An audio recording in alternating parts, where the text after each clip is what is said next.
ভাই আজকে আমরা এক ভাইকে পেয়েছি, তার সাথে আমরা কিছু কথোপকথন করব। ভাই আপনার নাম? আমার নাম মোহাম্মদ শওকত আলী খান। শওকত আলী খান। জি। ভাই আপনার কি কোনো গার্লফ্রেন্ড আছে? না ভাই, আমার কোনো গার্লফ্রেন্ড নাই। গার্লফ্রেন্ড নাই? তাহলে আপনি কি চান যে আপনার জীবনে একটা গার্লফ্রেন্ড আসুক? ভাই এটা তো প্রত্যেকটা মানুষেরই স্বপ্ন যে একটা গার্লফ্রেন্ড থাক। বাহ, তার মানে আপনি চান আপনার একটা জি, গার্লফ্রেন্ড আমি চান। চাই।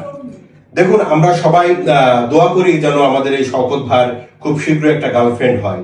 তো ভাই আপনি কেমন গার্লফ্রেন্ড চান? ভাই আমি এমন একটা গার্লফ্রেন্ড চাই, সে আমারে সম্মান করুক আর না করুক, অন্তত আমার ফ্যামিলিকে যেন সম্মান করে। বাহ, দেখেন এই সমাজে এরকম ছেলে পাওয়া খুব টাফ। তাকে সম্মান না করলেও অসুবিধা নেই, কিন্তু তার ফ্যামিলিকে যেন সম্মান করে। তো ভাই আপনার ফ্যামিলিতে কে কে আছে?